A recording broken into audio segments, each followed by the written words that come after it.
En la clase de hoy vamos a ver a qué nos referimos cuando hablamos de cristalografía. Si bien ustedes ya tienen un conocimiento previo, vamos a avanzar en algunos otros aspectos que son interesantes para poder comprender la estructura y el comportamiento.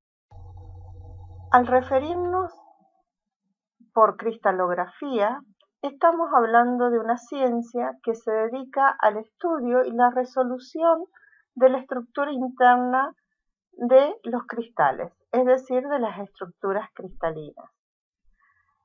Para poder realizar el estudio de la estructura interna de un material, yo me debo apoyar fuertemente en análisis de patrones de difracción que surgen cuando se irradia una muestra, que es cristalina obviamente, con unas de rayos X o unas de neutrones o incluso de electrones.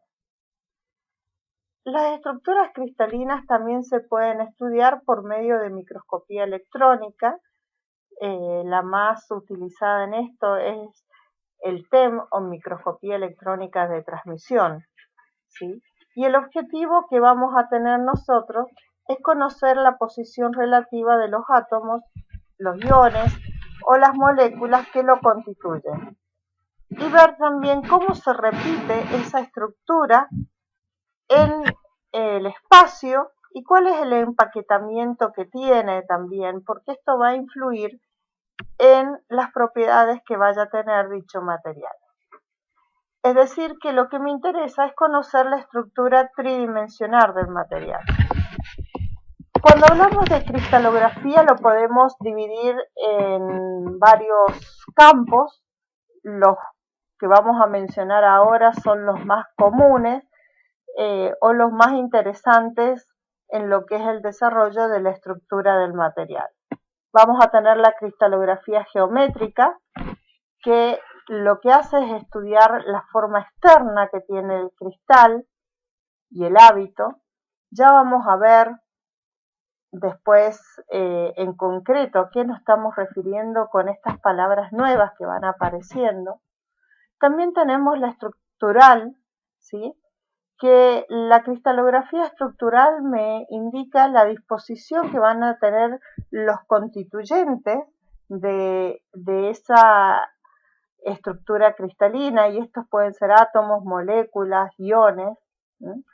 También tenemos una cristalografía química que me dice qué tipo de estructura tiene y la interacción que se produce entre los diferentes tipos de enlaces que se manifiestan dentro de la misma. Y por último tenemos la cristalografía física, que me da una idea de la respuesta que tienen dichos cristales ante la presencia de un estímulo externo. Podemos estudiar la cristalografía en 2 y 3 dimensiones, pero bueno, nosotros nos vamos a limitar al estudio en 2 dimensiones. Es decir, que la vamos a ver en la cristalografía plana. Y a eso le llamamos nosotros cristalografía en flatland. Flatland tiene que ver más que con un cuento, con una historia, en donde el autor habla del mundo de los cristales en 2 dimensiones, como si fuera un mundo plano. En el inicio de la cristalografía, allá por el año 1600, podemos citar a Nicolás Steno, el cual era un médico y naturista muy conocido y que luego de convertirse al catolicismo termina siendo un magnífico teólogo. De hecho, terminó siendo obispo en sus últimos años. Más allá de todo esto lo que hemos dicho, podemos considerar a Nicolás Steno como el padre de la geología, luego de haber publicado un discurso preliminar de la disertación sobre los cuerpos sólidos de una manera natural contenidos en un sólido, decía. Entonces, todos estos estudios que están plasmados en esta obra se conocen también como principios de Steno, y esto fue lo que valió para llamarlo el padre de la geología, que está muy íntimamente relacionado con la cristalografía.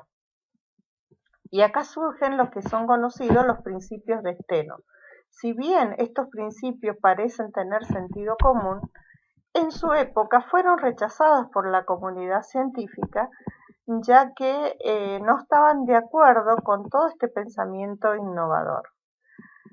Una de las leyes fundamentales para la cristalografía se basó en el estudio de un cristal de cuarzo y que pudo determinar la ley de la constancia de los ángulos interfaciales. Al referirnos a la ley de Steno de la constancia de los ángulos interfaciales, podemos decir que la misma establece que los ángulos entre las caras equivalentes u homólogas que corresponden a un determinado cristal de un mineral, de una sustancia específica, siempre y cuando sean medidas las mismas condiciones de presión y temperatura, estos van a ser constantes, independientemente del tamaño y la forma del cristal.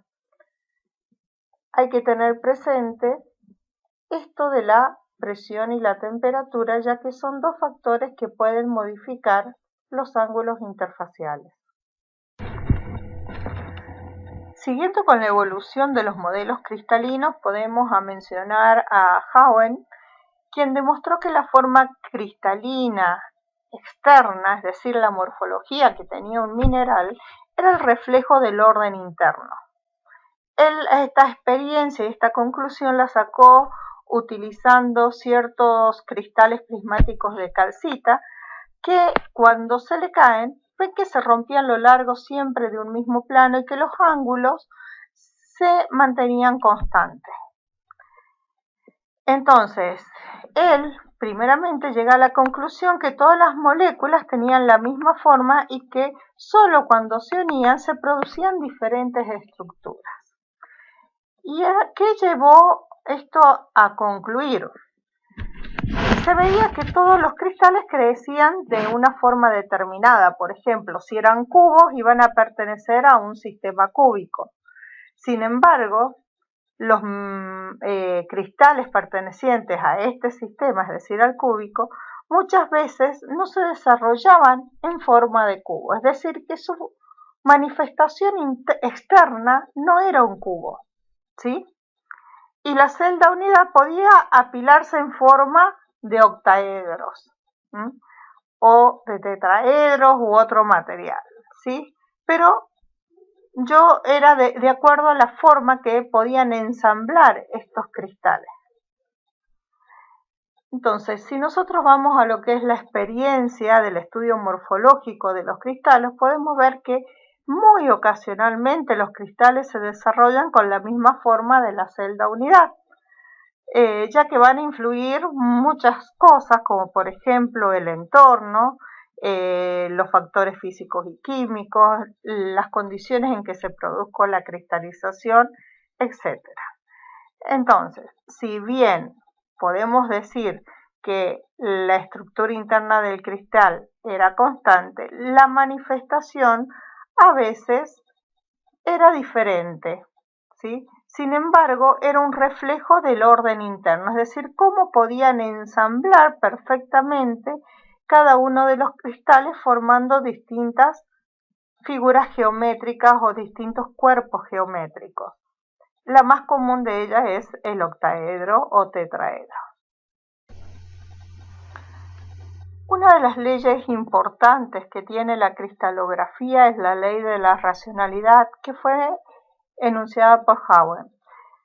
Esta ley estudia la posición que poseen las diferentes caras de un cristal y la relación que tomen estas caras con otra cara a la cual vamos a denominar fundamental y que se va a tomar como referencia. Y establece que la relación entre los parámetros de todas las caras existentes o posiblemente existentes en un cristal que se encuentran sobre un mismo eje da siempre números racionales, es decir, que pueden determinarse por 3 números enteros. En otras palabras, podemos decir que la distancia A de una cuarta cara que corta a cada uno de los ejes se lo va a considerar una unidad de medida sobre este eje. Todas las restantes caras van a cortar a los ejes a una distancia cuya razón con las longitudes está definida como unidades, van a ser también números racionales y generalmente sencillos. Estos números son los conocidos como índice de Miller, es decir, que la ley de la racionalidad de los índices o de los parámetros establece la notación de las caras de un cristal y la relación con los ejes cristalográficos expresadas en función a los índices cristalográficos. Cuando hablamos de materiales en sí, los podemos clasificar desde el punto de vista microestructural en materiales cristalinos y materiales amorfos. Dentro de los materiales cristalinos vamos a poder encontrar a los metales, a los compuestos iónicos, a los sólidos covalentes, ¿sí? A determinados compuestos complejos, como puede ser un titanato de bario, una perovskita, algo así, una estructura que es más compleja en la distribución de átomos. Pero hablando de distribución de átomos, vamos a decir que la característica que va a tener un material cristalino es que ese material tiene una disposición o un arreglo de átomos determinados y que ese orden lo mantiene a largo alcance, ¿sí? Se repite a lo largo de todo el material. Después, cuando hablamos de materiales no cristalinos, son aquellos materiales que no tienen ese ordenamiento interno a largo alcance, las estructuras son más desparejas. Por ejemplo, los vidrios inorgánicos pueden ser, los polímeros, aunque podemos cristalizar polímeros, ¿sí? Los geles no tienen una estructura específica, un orden interno, ¿sí? Algo que quiero destacar en los compuestos cristalinos, que al tener un determinado orden interno yo puedo modificar la disposición y el tipo de átomos que tiene y saber exactamente cómo sacarlo. Digo sacarlo porque yo puedo introducir ciertas imperfecciones a las cuales nosotros le vamos a llamar defectos, pero defectos desde el punto de vista microestructural, porque a lo mejor ese átomo que pueda incorporar me puede cambiar las propiedades para bien y acercarme a un mejor material con propiedades bioactivas. Entonces hablemos un poco de la constitución de los materiales. Los materiales tienen una estructura, es decir, una disposición de los elementos estructurales, lo cual no va a implicar que estén ordenados o no. Por eso dijimos que los materiales pueden ser cristalinos o amorfos y van a tener distintos tipos de elementos estructurales. Al hablar de elementos estructurales estamos hablando de átomos, moléculas y que estos van a inferir en las propiedades de los mismos. Cuando hablamos de la estructura es no solo el orden que va a tener interno ese material, sino que también va a depender de su composición química. Por lo tanto, la estructura de un material va a estar dado por su estructura cristalina o su orden interno y por la composición química que posee. Esos términos que hablamos recién los estamos hablando a este nivel. A ver, vamos a poner el enlace acá, a este nivel, en donde si nosotros observamos decimos arreglo, o sea, acá ven como puntitos. En esos puntitos yo puedo tener átomos o moléculas, ¿sí? Pero la cuestión es el orden, ese orden interno que va teniendo. Entonces los átomos constituyen moléculas, las moléculas constituyen celdas. Después tengo un conjunto de celdas y que cuando adquiere una forma externa, una forma es algo propio del material, que no importa lo grande o lo chico que tenga, ese material va a mantener esa forma. ¿sí? En cambio, a veces la forma va a depender del hábito. El hábito es el entorno. Entonces, a veces el entorno no deja que crezca en forma simétrica, pero el material sí puede ser simétrico. Mencionemos ahora algunos conceptos importantes de los materiales cristalinos, o mejor dicho, de la cristalografía. Entre ellos podemos mencionar la celda unitaria, que es el elemento más pequeño, representativo de la simetría de la red. Vendría a ser como un dibujo que forman distintos puntos y que yo podría ir trasladándolo a lo largo de toda la red. Cuando hablamos de sistemas cristalinos, estamos hablando de tipos diferenciales de geometría de celda unitaria. O sea, vemos entonces que ya no hay un solo tipo de celda unitaria, sino que tengo un sistema, una clasificación. Por otro lado, tenemos lo que son las redes de Bravais, que es una representación espacial por juxtaposición de las celdas unitarias, es decir, yo las tengo que ir trasladando a esas celdas a partir de vectores de traslación. Y otro término importantísimo es el de estructura cristalina, propiamente dicho, donde me dicen los tipos diferentes de celdas que hay y qué características va a tener. Recién hablamos de celda unitaria, pero quiero hacer una distinción entre celda unitaria y celda primitiva. Una celda unitaria es la zona formada por dos vectores de traslación. Esos vectores de traslación son los vectores llamados primitivos y que van a generar la celda primitiva. Entonces, ¿qué es la celda primitiva?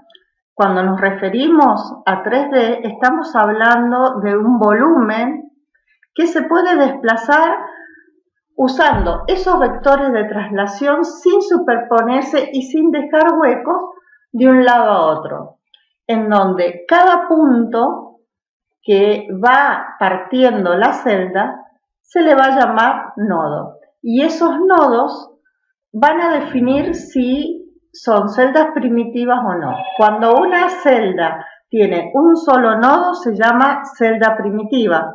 Cuando tiene más de un nodo se llama no primitiva.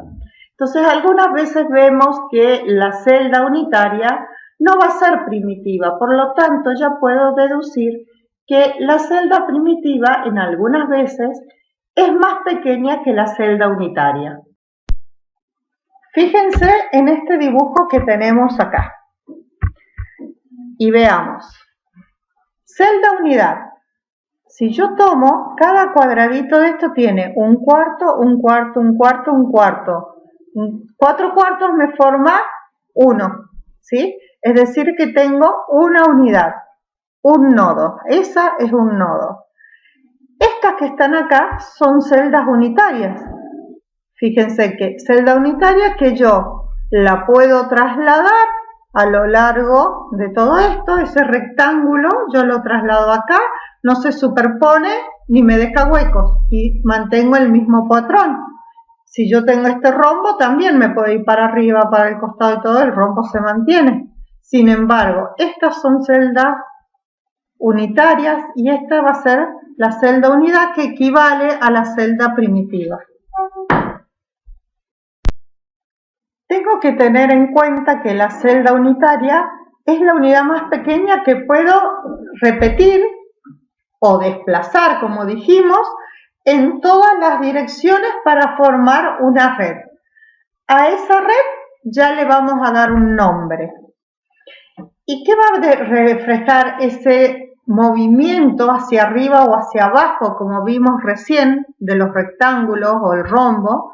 Va a reflejar la simetría que tiene la red. Y bueno, la celda unitaria va a estar descrita por 6 parámetros. Esos parámetros son los parámetros de red o los ángulos entre los parámetros de red. Los parámetros de red son las longitudes de los lados y los ángulos entre parámetros son los ángulos que forman dos lados, ¿sí? Y acá está remarcado lo que yo les dije hace un rato, la celda unidad es generalmente mayor que la celda primitiva y eso lo pudimos ver recién. Veamos ahora qué son esas redes. Recién le dije cuando hablábamos del arreglo de puntos que formaban redes, ¿sí? Cuando hablábamos de celda primitiva. Bueno, esos arreglos de puntos se los conoce como redes de Bravais, que es una disposición infinita de puntos discretos, ¿sí? Cuya estructura es invariante si yo realizo algún tipo de operación de simetría. ¿Qué quiere decir simetría? Por ejemplo, si yo pongo un espejo, yo puedo decir que la imagen que está al frente del espejo es simétrica. No vamos a entrar en detalles en esas operaciones, ¿sí? Pero, por ejemplo, tener un espejo sería tener un elemento de simetría, ¿sí? Bueno, estas redes de Bravais, si yo tuviera en una dimensión sería una línea de puntos, pero normalmente nosotros no estamos en un mundo unidimensional, estamos en 2 y en 3 dimensiones.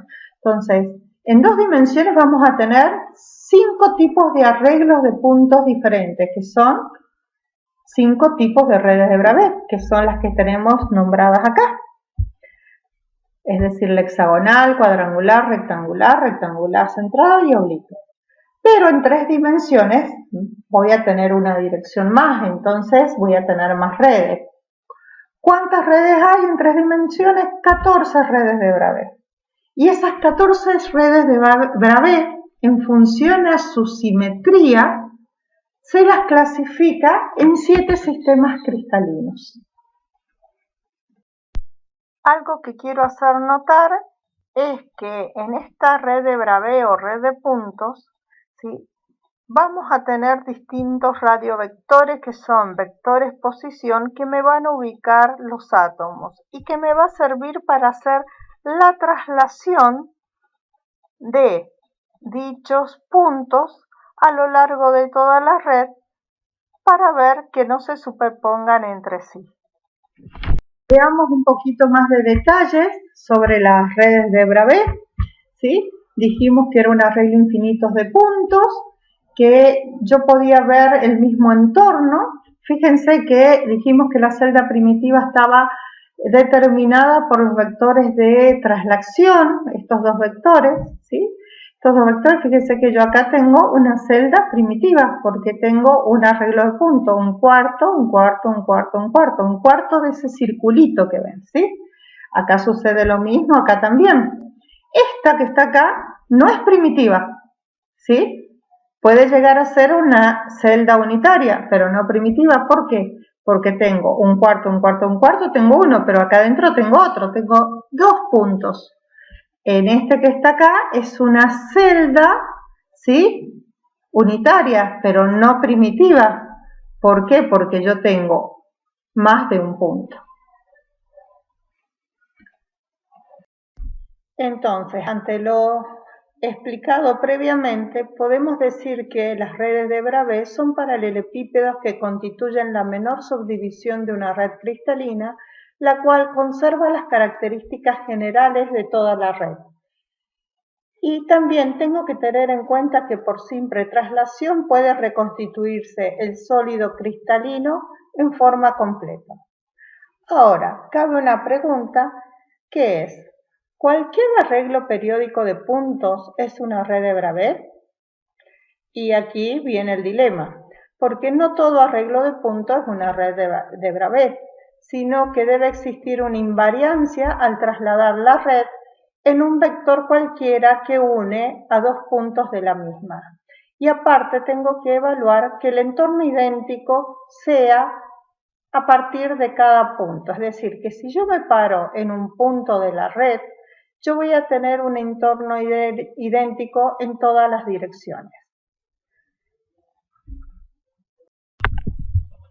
Podemos observar acá las 14 redes de Bravais que forman los sistemas cristalinos. Si vemos, ¿se acuerdan? Eran 7 sistemas cristalinos Entonces acá los podemos observar: sistema cúbico, tetragonal, ortorrómbico, rómbico, hexagonal, triclínico y monoclínico. En estos vamos a analizar una parte nada más, uno de ellos, el más sencillo, que es el cúbico, para que puedan entender lo que dijimos recién de celdas primitivas centradas en la cara, centradas en el cuerpo o doblemente centradas. Veamos acá. Cúbica. Cúbica es la más sencilla. Ya vamos a ver bien las características de cada uno de ellos, pero al decir cúbica me está diciendo que todos sus parámetros de red, es decir, el largo de cada lado va a ser idéntico. El cúbica P significa que es primitiva, por lo tanto solo tiene puntos en los nodos, ¿sí? En las intersecciones.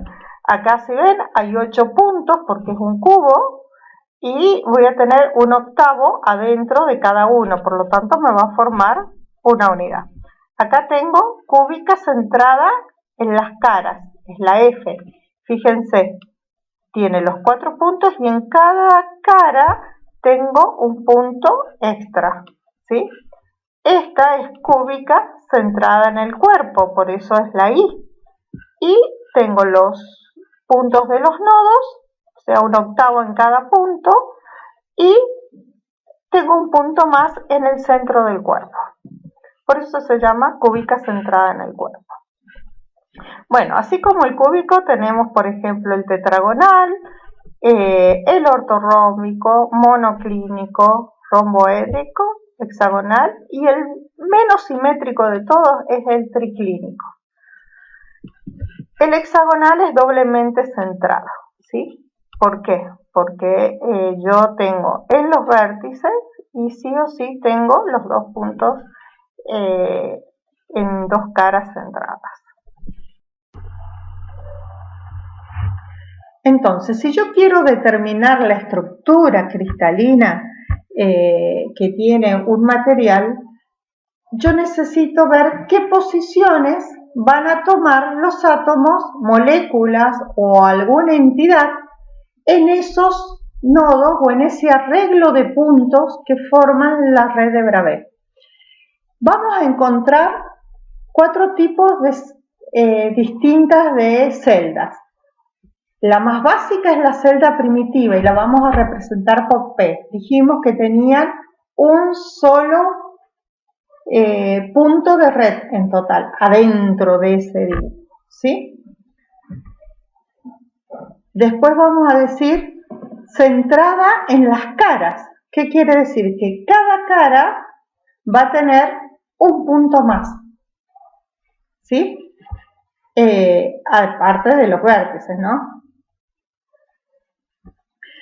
Y acá, bueno, dice que si solo tienen en las dos tapas, digamos, en las dos bases, se les dice centradas en A, B o C, dependiendo qué cara están esos puntos extra. Después tenemos centrada en el cuerpo, celda centrada en el cuerpo. ¿Qué vamos a ver? Va a tener los vértices, que tiene uno, y uno en el centro del cuerpo. Y lo vamos a representar como celda I. Y por último, tenemos la celda C, ¿sí? Que es una doblemente centrada en el cuerpo, ¿sí? Que generalmente en la celda C vamos a tener un sistema hexagonal. Tengo 2 átomos centrados en el cuerpo más los vértices, ¿sí? Nunca nos olvidemos que en el vértice ya está, porque eso es lo mínimo que tiene que haber, que es la celda primitiva. Acabamos de hablar de los 7 sistemas cristalinos que contienen las 14 redes de Bravais. Ya dijimos que las redes de Bravais eran redes de puntos, me ubicaban puntitos, pero en esos puntos yo puedo tener átomos, es decir, acá yo tengo un sistema cúbico, simple, primitivo, y yo en cada vértice voy a colocar una esfera, ¿sí? Como ven acá. Puedo poner una esfera y me van a quedar estos huecos que después vamos a ver qué relación tienen. Pero también puedo poner otro objeto, acá lo vamos a hacer en 2D. Yo tengo una red de puntos, ¿sí?, que coinciden con los ojos de estos peces, y acá tengo los vectores primitivos, que es lo que me ayuda a ir trasladándolo, pero no es lo mismo tener en un vértice, en este puntito, una esfera, que tener un dibujo como un pez, ¿sí? ¿Por qué? Porque lo que queda dentro es distinto. Bien, entonces, es importante para definir la estructura cristalina no solo que haya un arreglo de puntos, es decir, la red de Bravais, sino que necesito conocer el motivo que se ubica sobre esos nodos, ya sean átomos, moléculas, un objeto, algo que tenga una forma, ¿sí? A eso se lo conoce como base. Entonces, veamos en esta imagen cuál sería cada uno de los elementos que hemos visto. Las redes de Bravais son los puntos que contienen lo mismo, ¿sí? O sea, los puntos que estarían situados en los ojos de los peces. La celda es el paralelogramo que podemos trazar, ¿sí? Estos son los dos vectores primitivos. La base, ¿qué va a ser? El pez.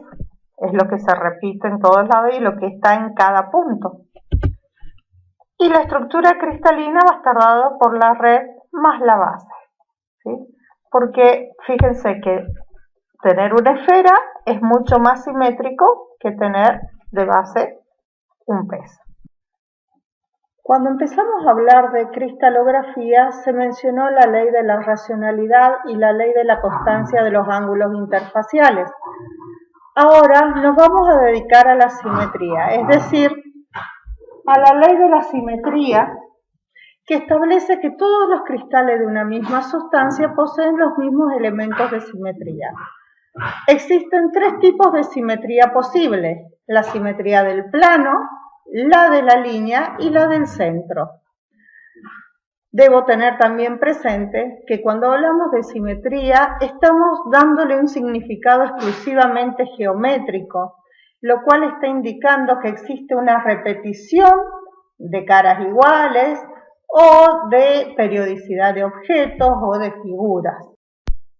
Entonces definamos qué es un elemento de simetría y una operación de simetría. Entonces definamos qué es un elemento de simetría. Habíamos dicho que podía ser un plano, un eje o un punto. Entonces un elemento de simetría es un lugar geométrico alrededor del cual actúa una operación de simetría. También tenemos operaciones geométricas y esas operaciones geométricas se conocen como operaciones de simetría, que son transformaciones que al actuar sobre un cuerpo lo lleva a una posición indistinguible con la que tenía inicialmente, ¿sí? Entonces, vamos a ver que hay elementos geométricos que son homólogos, como por ejemplo caras, aristas, que hacen que luego de la operación pasa a una posición que es indistinguible, es decir, que pasa a una posición similar a la que tenía. Acá en este cuadro podemos observar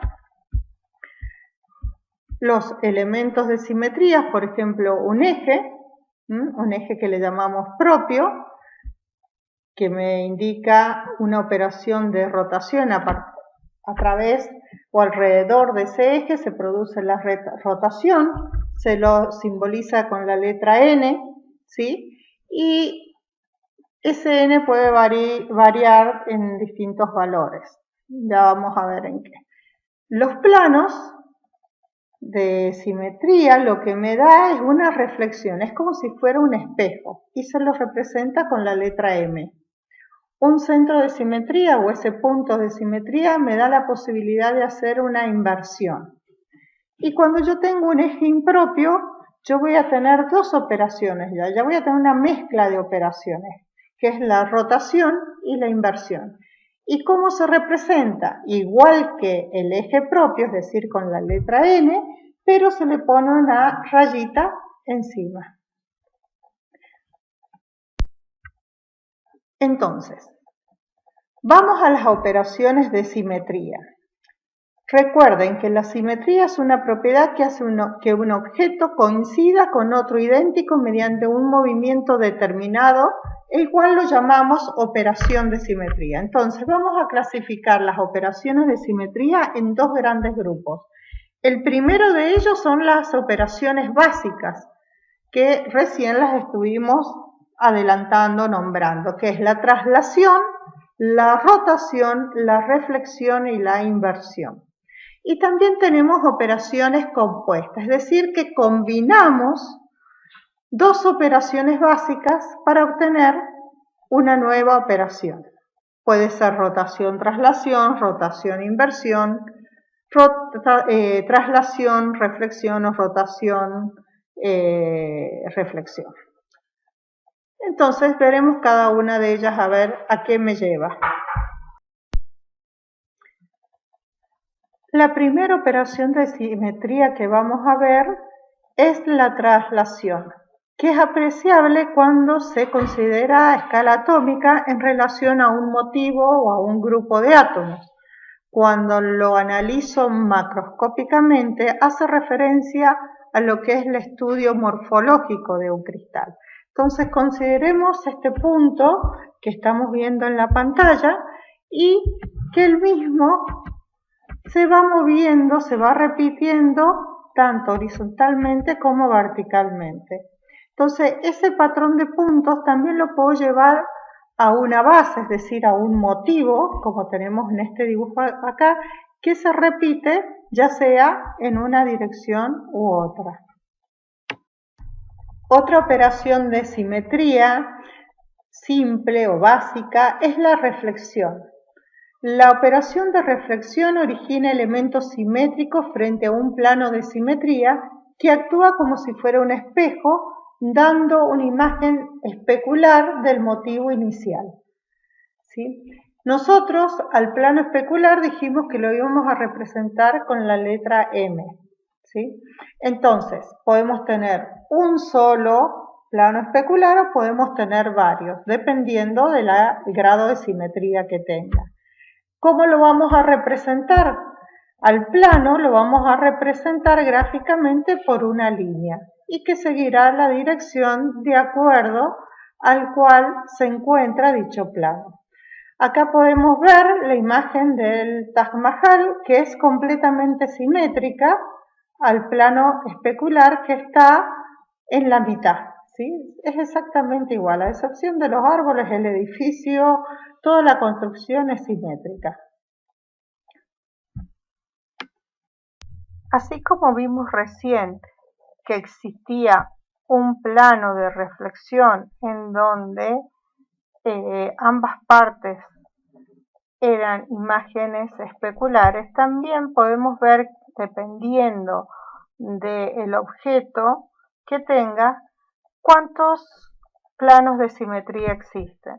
Por ejemplo, acá en este cuadrado que estamos viendo a nuestra izquierda, vemos que tenemos planos de simetría a la mitad de cada lado y en las diagonales.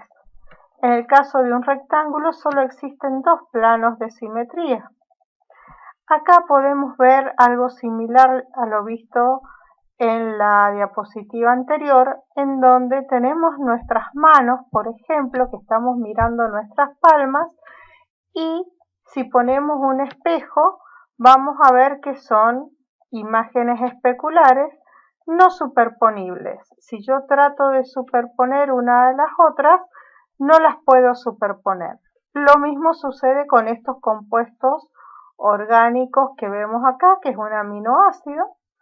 No importa lo que sea, lo que quiero que vean son los grupos funcionales que yo estoy teniendo, y si yo los quiero superponer, tampoco se superponen, están en el lado opuesto. Aquellas imágenes especulares no superponibles se le conocen como enantiómeros, ¿sí? Y esto se puede aplicar en el campo de la química o en la cristalografía. Así como tenemos reflexión en dos dimensiones, que tenemos un plano especular, en el caso de las tres dimensiones, nosotros vamos a tener tres planos especulares, ¿sí? En el cubo lo puedo ver bien notoriamente cuáles son ellos, ¿sí? Y estos planos especulares son idénticos, por ser todos los lados iguales. Habría que ver qué motivo puedo poner acá para que este varíe, pero a simple vista, en un cubo, los tres planos especulares son idénticos. Pasemos ahora a la operación de rotación. En el caso de la rotación vamos a tener como elemento de simetría un eje de rotación. El eje de rotación puede ser de orden 1, 2, 3, 4 o 6.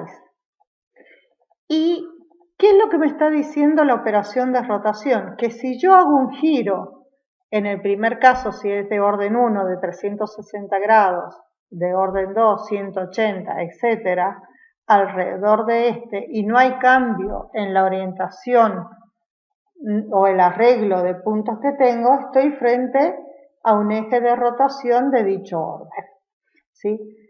No existe simetría cuando yo tengo un eje de rotación de orden 1, porque necesito que haga toda la vuelta para que vuelva a la posición inicial.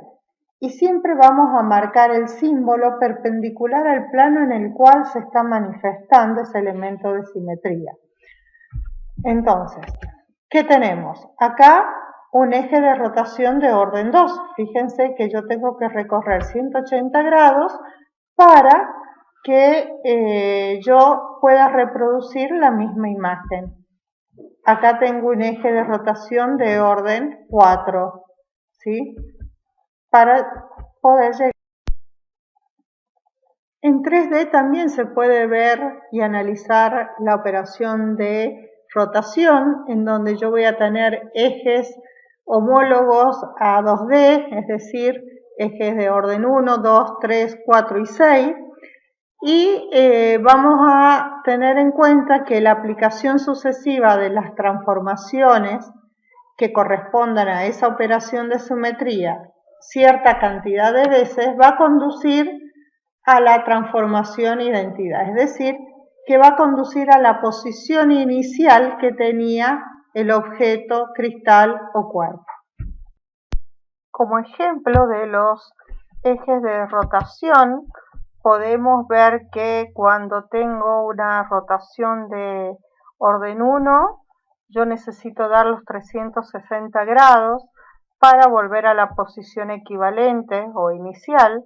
Fíjense que si estos fueran del mismo color, nosotros podríamos solo girar un cuarto de una circunferencia, es decir, 90 grados. Pero acá, al ser de diferentes colores, necesito girar completamente. En este otro caso que acabamos de ver, tenemos un eje de rotación de orden 2, es decir, que se requiere de que el elemento gire 180 grados para volver a una posición equivalente. Por último, acá tenemos un ejemplo de eje de rotación de orden 4, ¿sí? En donde lo que veo es que tengo que girar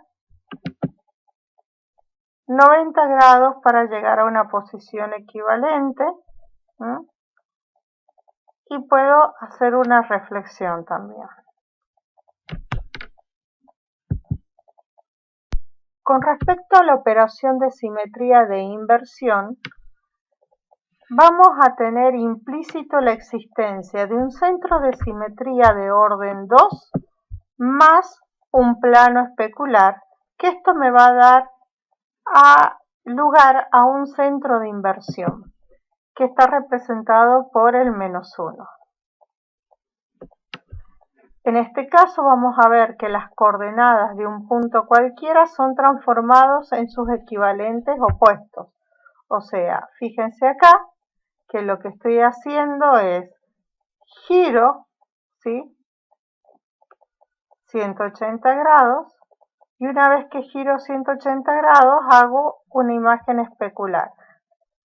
Acá lo puedo observar en esto que está acá. Entonces, la inversión es una operación de simetría con respecto a un punto que se lo llama centro de inversión, ¿sí? Y vamos a ver que siempre la imagen está equidistante de donde estaba el objeto.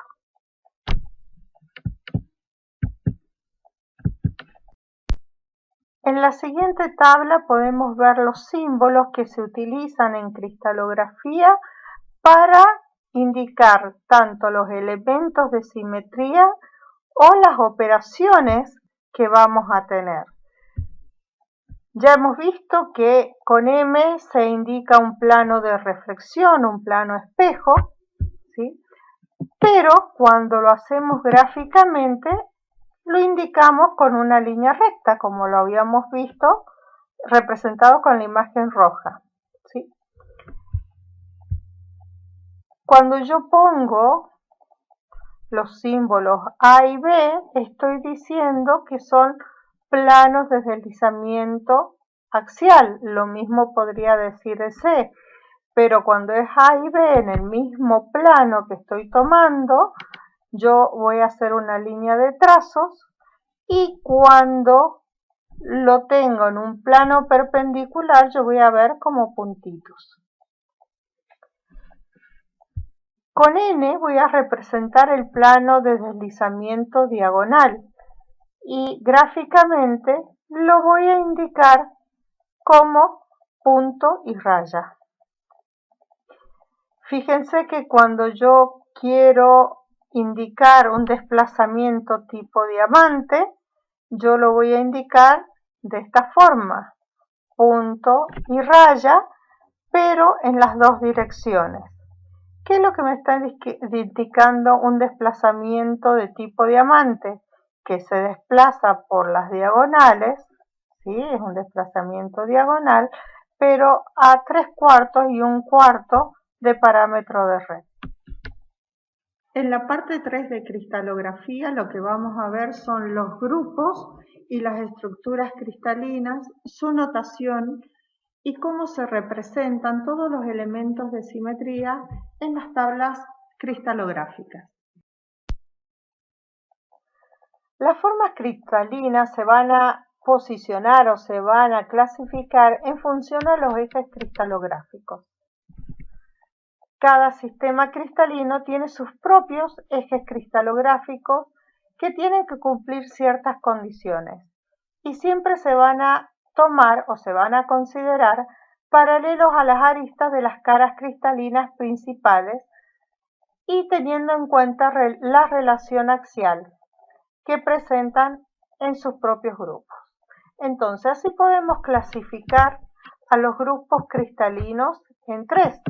Los grupos cristalinos son dimétricos, isométricos y trimétricos, en donde los grupos dimétricos van a caracterizarse porque su sistema cristalino presentan dos ejes cristalográficos iguales.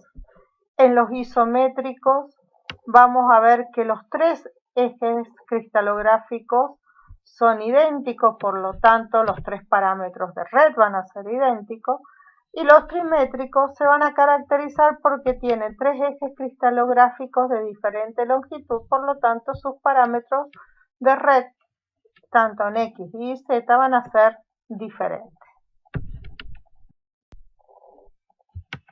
Entonces, veamos, por ejemplo, cuáles serían dimétricos, isométricos o trimétricos. En el caso de los grupos cristalinos dimétricos, ahí podemos situar al sistema hexagonal. El sistema hexagonal consta de 4 ejes cristalográficos, de los cuales 3 son horizontales e iguales entre sí.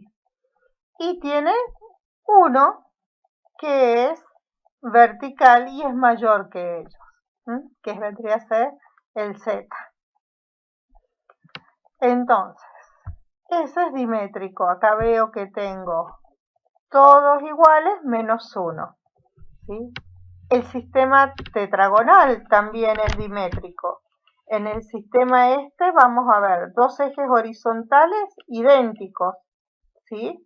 Pero el vertical es mayor. Bien, en este caso todos los ángulos también son de 90 grados. Vamos a los grupos isométricos. El sistema cúbico es típicamente representativo de este sistema. Los tres ejes cristalográficos tienen la misma longitud, es decir, los tres parámetros de red son idénticos, ¿sí? Y los ángulos obviamente van a ser idénticos. Después tenemos los trimétricos, es decir, que los tres ejes van a ser de diferente longitud, es decir, los tres parámetros de red son diferentes. Acá tenemos el triclínico, ¿sí? Que también, aparte de tener los tres ejes de diferente longitud, vamos a ver que los ángulos son diferentes a 90 grados. Tenemos el sistema ortorrómbico, en donde las tres longitudes de los ejes o los tres parámetros son diferentes, pero lo que voy a ver es que están a 90 grados entre sí. Y por último tenemos el sistema monoclínico, en donde también tenemos los tres parámetros de red diferentes. Al referirnos a los grupos puntuales o clases de simetría, vamos a considerar que se obtienen por la combinación de los elementos de simetría puntual. Estos elementos de simetría se van a interceptar en un punto que es fijo cuando se va generando una operación de simetría. A su vez, estos 32 grupos puntuales se van a agrupar en 6 o 7 sistemas cristalinos. Nosotros conocemos 7, así que vamos a tomar ese número. ¿Qué son? Triclínico, monoclínico, ortorrómbico, tetragonal, trigonal o romboédrico, hexagonal y cúbico. Si nosotros vamos de arriba hacia abajo, vamos a ver que incrementamos en las simetrías. Cada vez se vuelven más simétricos. De hecho, el cúbico es isométrico. Entonces, en el triclínico vamos a tener dos grupos puntuales, con y sin centro de inversión. Acá están mencionados y me dice cuál es el elemento de simetría que tengo. Tengo un eje de rotación de orden 1 y acá con un centro de inversión. O sea, acá tengo los dos grupos puntuales. Después seguimos con el monoclínico. Tenemos tres grupos puntuales con y sin centro de inversión. Fíjense que son diferentes. Si quiero contarlos, veo la coma que me va a separar cada uno de ellos. El ortorrómbico, tengo tres grupos puntuales, ¿sí? Acá están mencionados. ¿Qué me está diciendo acá? Que tengo en X y Z ejes de rotación de orden 2. El otro tiene un eje de rotación de orden 2 y dos planos especulares en Y en Z. Y acá lo que me está diciendo es que tengo un eje de rotación de orden 2 y perpendicular a ese eje tengo un plano especular.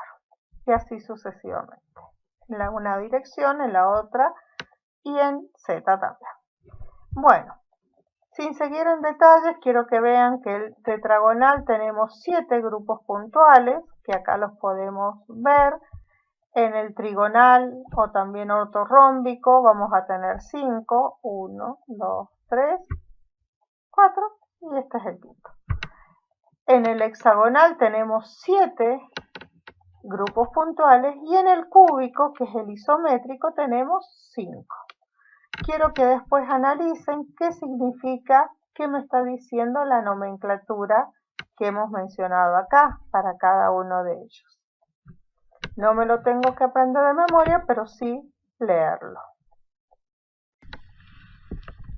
La figura lo que me está mostrando es un resumen de lo que es el sistema cristalino, las características de simetría que van teniendo, cuáles son los parámetros que tiene y el poliedro fundamental que lo representa. Entonces tenemos el cúbico, que tenemos 4 ejes ternarios, los 3 parámetros de red idénticos, y los ángulos son de 90 grados. Tetragonal, tenemos un eje cuaternario, 2 lados son idénticos y uno desigual, pero todos los ángulos son de 90 grados. Y así puedo ir leyendo en este cuadro las características que tiene cada sistema cristalino en particular. Resumiendo, puedo decir que los sistemas cristalinos pueden clasificarse de acuerdo al tipo de simetría en baja, media y alta, los cuales vamos a mencionar como simetría alta, aquel que es isométrico, o sea el cúbico; media, cuando tenemos sistema cristalino tetragonal, trigonal y hexagonal, ¿sí? Es decir, que tengo 2 ejes iguales; y baja, cuando tengo los 3 ejes desiguales, como es el triclínico, monoclínico y ortorrómbico. Vamos a definir los grupos espaciales, los cuales van a describir la simetría total que tiene un cristal. Estos grupos espaciales se obtienen de la combinación de los elementos de simetría de los grupos puntuales y la traslación reticular, es decir, las redes de Bravais. También se tienen en cuenta los elementos de microsimetría, como son los planos de deslizamiento. Estos grupos espaciales se obtienen de una operación no matemática, obviamente, es un producto, digamos, geométrico entre los grupos translacionales y los grupos puntuales. Tenemos que tener en cuenta que los grupos espaciales tienen infinitos elementos de simetría, porque lo puedo trasladar según la red de Bravais a todo lo largo del espacio, pero solo a nosotros nos basta para definirlo la celda unitaria. La simbología que vamos a utilizar para enunciar los grupos espaciales va a ser la siguiente. Vamos a encontrar una letra que significa el tipo de la red de Bravais y después 3 posiciones, las cuales pueden estar ocupadas o no, dependiendo de los elementos de simetría, los cuales van a estar indicadas en los 3 ejes cristalográficos, X, Y Z. La notación que acabamos de ver para mencionar o nombrar los grupos espaciales es conocida como notación de Hermann-Magin. Es una notación de elementos de simetría donde solo se usan aquellos que son imprescindibles para describir la simetría que tiene la estructura. Este tipo de notación es la tomada como notación internacional de cristalografía y, como vimos, consta de 4 símbolos. El primer símbolo es el tipo de red de Bravais que les habíamos mencionado, y cabe aclarar que cuando se utiliza la letra C no me estoy refiriendo al centrado en esa cara C, sino al centrado general de la celda, ¿sí? Y vamos a ver que esto sucede cuando un paralelogramo primitivo es un rombo que se puede marcar centrándolo en un rectángulo. Y solo vamos a ver que existen, analizando las distintas fichas cristalográficas, dos tipos de grupos. Después tenemos los símbolos que tenemos la simetría, ¿sí? En donde vamos a tener el mayor orden de rotación que podemos encontrar, ¿sí? Es decir, 2, 3, 4, etcétera, y va a tener que denotar si es paralelo o perpendicular al plano. Si no tiene ningún otro símbolo, significa que es paralelo, pero puede aparecer un plano especular, M, y si este es perpendicular al eje de rotación, vamos a indicarlo con una oblicua, ¿sí? Entonces, eso me está diciendo que tengo un plano espejo. También puede aparecer un plano de deslizamiento y el plano de deslizamiento se denota con la letra G. Entonces, todo eso va a aparecer en la parte 2. Vamos a ver un ejemplo. Veamos simetría de orden 1, ¿sí? Tenemos una simetría con deslizamiento y sin deslizamiento. Entonces, veamos. Si a mí me aparece P111, los tres son idénticos, por lo tanto puedo simplificarlos y poner P1. Y me está diciendo que es una primitiva y solo tengo ejes de rotación de orden 1 en cada uno de los ejes.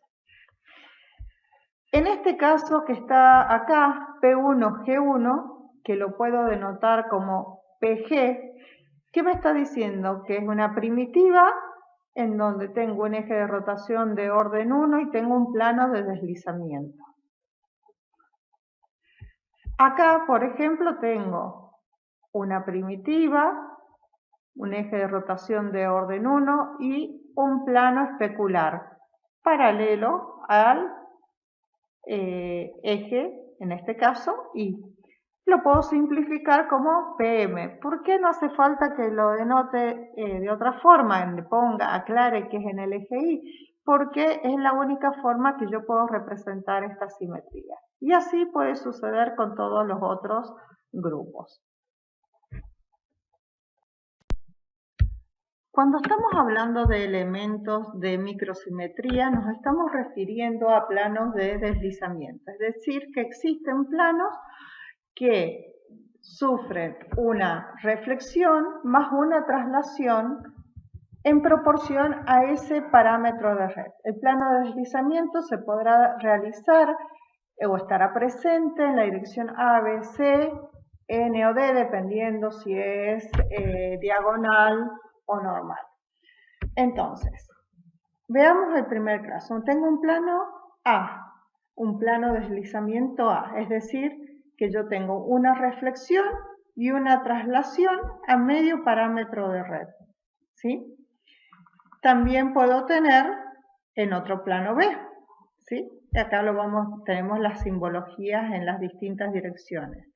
Acá la tengo en la dirección Y y en la dirección Z. Lo mismo puedo hacerlo en esto. Siempre el plano de deslizamiento va a tener una reflexión y una traslación a la mitad del parámetro de red. Veamos otra cosa que tenemos acá. Un símbolo que es un círculo con una coma. El círculo con una coma representa las posiciones enantiomórficas, es decir, que son posiciones donde tengo una imagen especular no superponible. Ahora hablemos de otro elemento de simetría que es el eje helicoidal. El eje helicoidal se indica con un número y un subíndice. Ese subíndice me va a indicar en realidad cuál es la traslación que está sufriendo, ¿sí?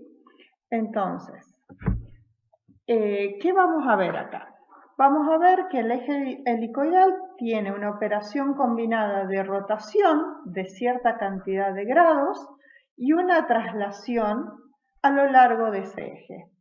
Entonces, por ejemplo, veamos acá. Dice 2 subíndice 1. ¿Qué me está indicando? que tengo un eje de rotación de orden 2, es decir, que rota 180 grados y se traslada a la mitad del parámetro de red, ¿sí? ¿Cómo sé que es la mitad? Porque es 1 dividido 2, es un medio. Ahora, acá tengo un eje de rotación de orden 3, es decir, que rota 120 grados, y en el primer caso se traslada un tercio del parámetro de red, digan que es 1 sobre 3. Y en este otro caso se traslada 2 tercios del parámetro de red. Y acá tenemos otros dos ejemplos. Vamos a leer uno de ellos. 4 sub 2. ¿Qué me está diciendo? Que tengo un eje de rotación de orden 4, por lo tanto va a rotar 90 grados y la traslación se produce a medio parámetro de red. 2 sobre 4 me queda medio parámetro o un medio. Si vemos, por ejemplo, este 6 sub 5, me está diciendo que tengo un eje de rotación de orden 6, por lo tanto va a rotar 60 grados y se va a trasladar 5 sextos del parámetro de red. Entonces dijimos que los grupos espaciales se simbolizan a través de un elemento de fijación en un punto, están las traslaciones, los planos de deslizamiento, ejes helicoidales y tiene una fórmula general. Podemos clasificar a los grupos espaciales en dos tipos. El primero de ellos son los simorfos, en los cuales vamos a ver que en los grupos simorfos se obtienen de manera simple combinando cada uno de los grupos puntuales, es decir, los 32 grupos puntuales que tenemos con una de las redes de Bravais, ¿sí? Que sean compatibles obviamente con estos grupos puntuales.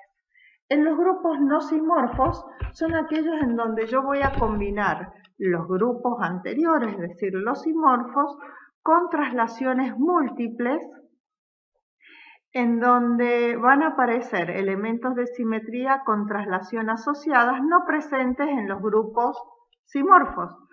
Y en total son aproximadamente, son 157.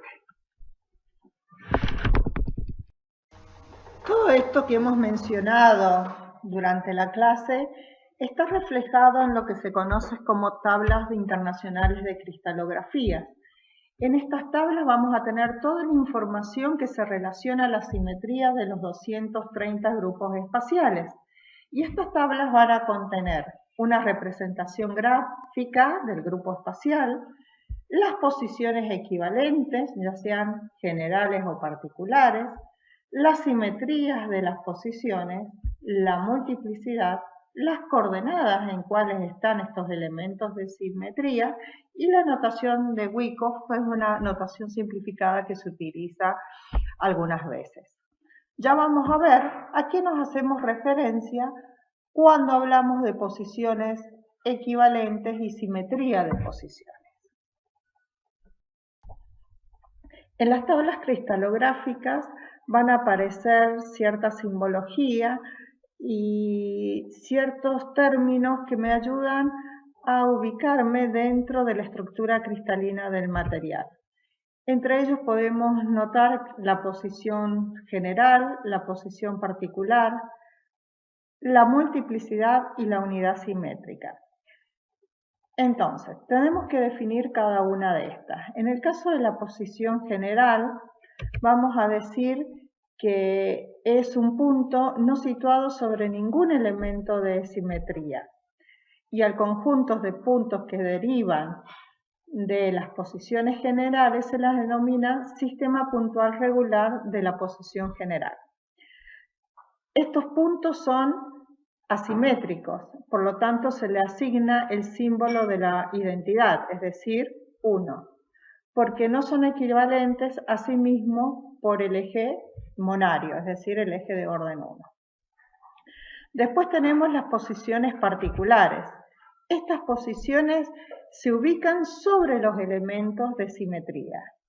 El número de puntos generados por las posiciones particulares se denomina sistema puntual regular de las posiciones particulares también llamadas posiciones especiales, ¿sí? Y la multiplicidad es menor que en el caso de la posición general.